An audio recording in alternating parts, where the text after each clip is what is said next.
നിങ്ങളുടെ ഫേവറേറ്റ് സീരിയലുകൾ ടിവിയിൽ വരുന്നതിന് മുൻപേ സൺ നെക്സ്റ്റ് ആപ്പിൽ കാണാം. ഇനി എല്ലാവർക്കും മുൻപേ കാണൂ. ഇപ്പോൾ തന്നെ സൺ നെക്സ്റ്റ് ആപ്പ് ഡൗൺലോഡ് ചെയ്ത് സബ്സ്ക്രൈബ് ചെയ്യൂ. പ്രിയൻ പാർവതിയും കൂട്ടി കമ്പനിയിലേക്ക് വരുന്നുണ്ടാവുന്ന ഞാൻ കരുതിയത്. അല്ല, എന്നോട് എന്തിനാ ഇവിടെ വരാൻ പറഞ്ഞ? അല്ല, പാർവതിയുടെ കൈക്കെന്താ പറ്റിയ? ഇത് ഒന്നുമല്ല സർ. ഒന്നുമില്ലാതെയാണോ കൈക്ക് പ്ലാസ്റ്റർ ഒടിച്ചിരിക്കുന്ന? നല്ല വേദന ഉണ്ടെന്ന് പാർവതിയുടെ മുഖം കണ്ടാലറിയാം. വാ, കാറിൽ കയറ്, നമുക്ക് ഹോസ്പിറ്റലിൽ പോ. ആശുപത്രി പോ മാത്രം ഒന്നുമല്ല സർ, ചെറിയൊരു വേദനയുള്ളൂ. കുറച്ച് കഴിയുമ്പോ വേദന കൂടിയാലോ? പാർവതി കാറിൽ കയറ്, ഹോസ്പിറ്റലിൽ പോ. പ്രിയൻചേട്ടൻ തന്നെ ഒന്ന് പറഞ്ഞു കൊടുക്ക്.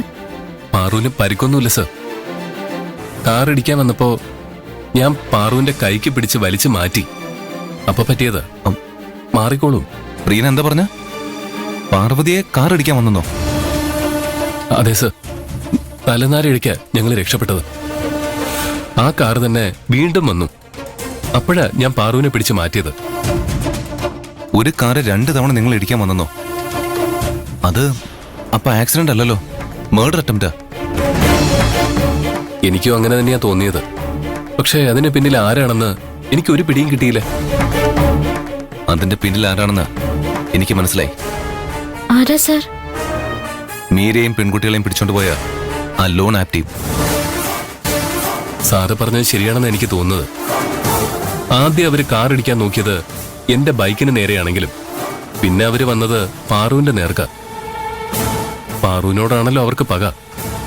അവര് ലക്ഷ്യം വെച്ചത് പാറുവിനെ തന്നെ. പാർവതി അപകടപ്പെടുത്താൻ വന്നവരെ ഞാൻ വെറുതെ വിടില്ല. കമ്മീഷണർ നേരിട്ട് കണ്ട് അവരെ കണ്ടെത്താൻ ഞാൻ ആവശ്യപ്പെടും. അവരെ അഴികൾക്കുള്ളിൽ ഞാൻ ആക്കം ചെയ്യും.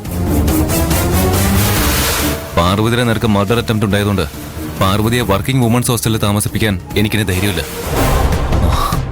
അവിടെയും അവരെത്തിയാലോ? പ്രിയൻ, തന്റെ അമ്മയും അനിയത്തിയും കുറച്ചു ദിവസം കഴിഞ്ഞിട്ടല്ലേ വരൂ. അതുവരെ പാർവതിയെ പ്രിയന്റെ വീട്ടിൽ താമസിപ്പിച്ചൂടെ? അതിനുള്ളിൽ ആ ലോൺ ആപ്പ് ടീം പിടിക്കപ്പെടും. സർ, ഉത്സവം മുടങ്ങിപ്പോയി സർ. എന്റെ അമ്മയും അനിയത്തിയും തിരിച്ചെത്തി. തിരിച്ചെത്തിയോ? ഇന്ന് വെളുപ്പിനെത്തി. ഭാഗ്യം കൊണ്ട് പാർവതി അവരുടെ കണ്ണിൽ പെടാതിരുന്നത്. ഒരു പ്രശ്നം എങ്ങനെയെങ്കിലും സോൾവ് ചെയ്യുമ്പോൾ അടുത്തത്. സർ, ഭൂമിക മാഡത്തിന്റെ ഹോസ്റ്റലിൽ തന്നെ പാർവതിയെ താമസിപ്പിക്കാൻ കഴിഞ്ഞ പിന്നെ പേടിക്കാനൊന്നുമില്ല. ഭൂമിക മാഡത്തിന്റെ ഒരു ശ്രദ്ധ എപ്പോഴും പാർവതിയുടെ മേലുണ്ടാവും. അവിടെ മീരയും ഐഷയും ജെനീഫറും ഒക്കെ ഉണ്ടല്ലോ, അവരുടെ ശ്രദ്ധയുണ്ടാവും. സംശയിക്കത്തക്ക രീതിയിൽ എന്തെങ്കിലും ഉണ്ടായാൽ അവര് നമ്മളെ വിളിച്ച് അറിയിച്ചോളും. നമുക്ക് അവിടെ ചെന്ന് വേണ്ടത് ചെയ്യാൻ കഴിയുമല്ലോ. പക്ഷെ പ്രിയൻചേട്ടാ, ഇനി എന്നെ ഹോസ്റ്റലിൽ താമസിപ്പിക്കില്ലെന്ന് മാഡം ഉറപ്പിച്ചു പറഞ്ഞതല്ലേ? മാഡത്തിനോട് നമുക്ക് സംസാരിക്കാം. പാർവതിക്ക് വേണ്ടി ആരോട് വേണമെങ്കിലും റിക്വസ്റ്റ് ചെയ്യാൻ ഞാൻ തയ്യാറാ. ഇപ്പൊ തന്നെ സംസാരിക്കാം. വാ. സർ, എനിക്കിപ്പോ പറ്റില്ല. എനിക്ക് അത്യാവശ്യമായിട്ട് ഒരിടം വരെ പോകാനുണ്ട്. സാറ് പാറുവിനെയും കൂട്ടി കമ്പനിയിലേക്ക് പൊയ്ക്കോ. ഞാൻ ഫ്രീ ആവുമ്പോ സാറിനെ വിളിച്ചോളാം. നിങ്ങൾ ഹോസ്റ്റലിൽ എത്തിയാൽ മതി, ഞാൻ അവിടെ എത്തിക്കോളാം. ഓക്കെ, അങ്ങനെ പ്ലാൻ ചെയ്യാം. പാർവതി വാ. വാ.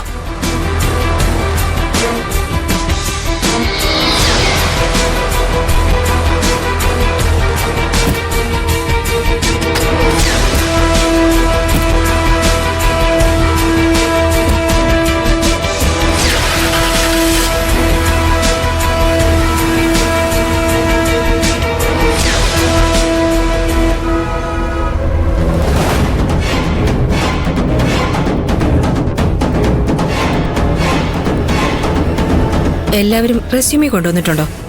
ഓ മാഡം, ഇങ്ങ് തരൂ.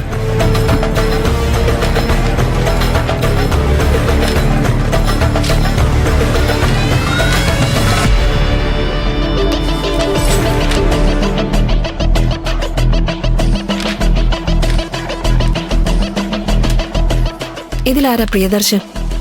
ഞാനാണ് മാഡം. PKR ഗ്രൂപ്പ് ഓഫ് കമ്പനീസിൽ സൂപ്പർവൈസറായി ജോലി ചെയ്തിരുന്നു അല്ലേ? അതെ മാഡം. റെസ്യൂം ചെക്ക് ചെയ്ത് ഷോർട്ട് ലിസ്റ്റ് ചെയ്തവരെയാ ഇന്റർവ്യൂവിന് വിളിക്കുക. എല്ലാവരെയും അറിയിക്കാം. ഇപ്പൊ പോയിക്കോളൂ. ശരി. പ്രിയദർശൻ എന്റെ കൂടെ വന്നോളൂ.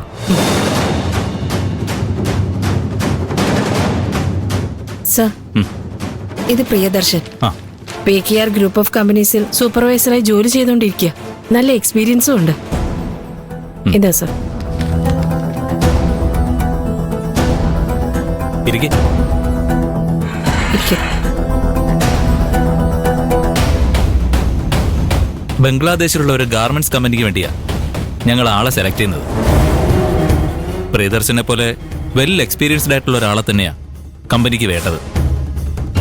ഓഫർ ലെറ്റർ വാങ്ങിത്തന്ന ഉടനെ തന്നെ ബംഗ്ലാദേശിൽ പോയി ജോയിൻ ചെയ്യാൻ കഴിയുമോ?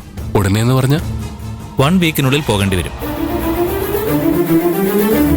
പാറുവിനെ വിട്ട് കഴിയുന്നത്ര ദൂരത്തേക്ക് പോകാൻ തീരുമാനിച്ച സ്ഥിതിക്ക് എത്രയും പെട്ടെന്ന് പോവുകയല്ലേ നല്ലത്.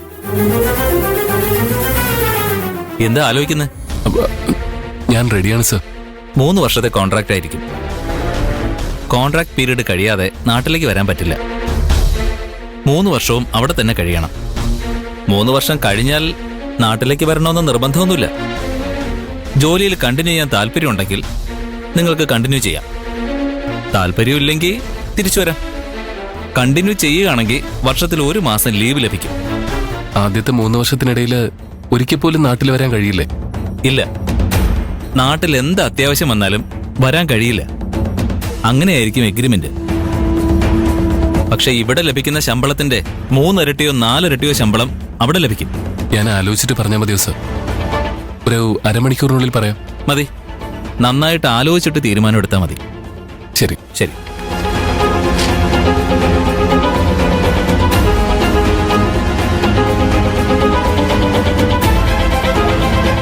ഇപ്പൊ വന്ന പ്രിയദർശൻ ബംഗ്ലാദേശിലേക്ക് പോകാൻ സമ്മതിക്കുന്ന തോന്നുന്നത്. ഒരു എഗ്രിമെന്റ് റെഡിയാക്കി വേഗം അങ്ങ് കൊണ്ടുവാ.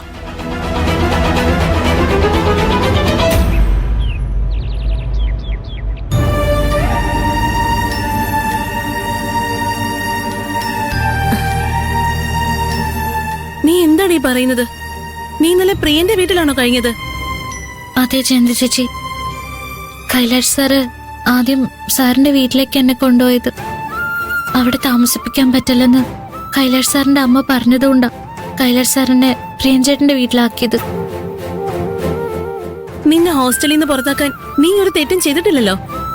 മീരയെയും കുറെ പെൺകുട്ടികളെയും നീ രക്ഷിക്കുകയല്ലേ ചെയ്തത്. നടന്ന കാര്യങ്ങൾ ഭൂമിക മാഡത്തിനോട് തുറന്നു പറഞ്ഞിരുന്നെങ്കിൽ മാഡം നിന്നെ ഹോസ്റ്റലിൽ നിന്ന് പുറത്താക്കുമായിരുന്നോ? നിനക്കിങ്ങനെ കഷ്ടപ്പെടേണ്ടി വരുമായിരുന്നോ? മീരെ ഓർത്തിട്ട ഭൂമിക മാഡത്തിനോട് ഞാൻ അതൊന്നും തുറന്നു പറയാതിരുന്നത്. ഭൂമിക മാഡം അറിഞ്ഞാൽ അവളുടെ വീട്ടിൽ വിളിച്ചറിയിക്കും. അവളുടെ അച്ഛനൊരു രോഗിയാ. അച്ഛനെ ചികിത്സിക്കാൻ വേണ്ടിയാ അവളുടെ ലോൺ എടുത്തത്. അത് കാരണം മീരയ്ക്കൊരു വലിയ ആപത്തുണ്ടായെന്ന് അച്ഛൻ അറിഞ്ഞാൽ അദ്ദേഹത്തിന് സഹിക്കാൻ പറ്റിയില്ലെങ്കിലോ, എന്തെങ്കിലും സംഭവിച്ചു പോയാലോ, അതൊക്കെ ആലോചിച്ച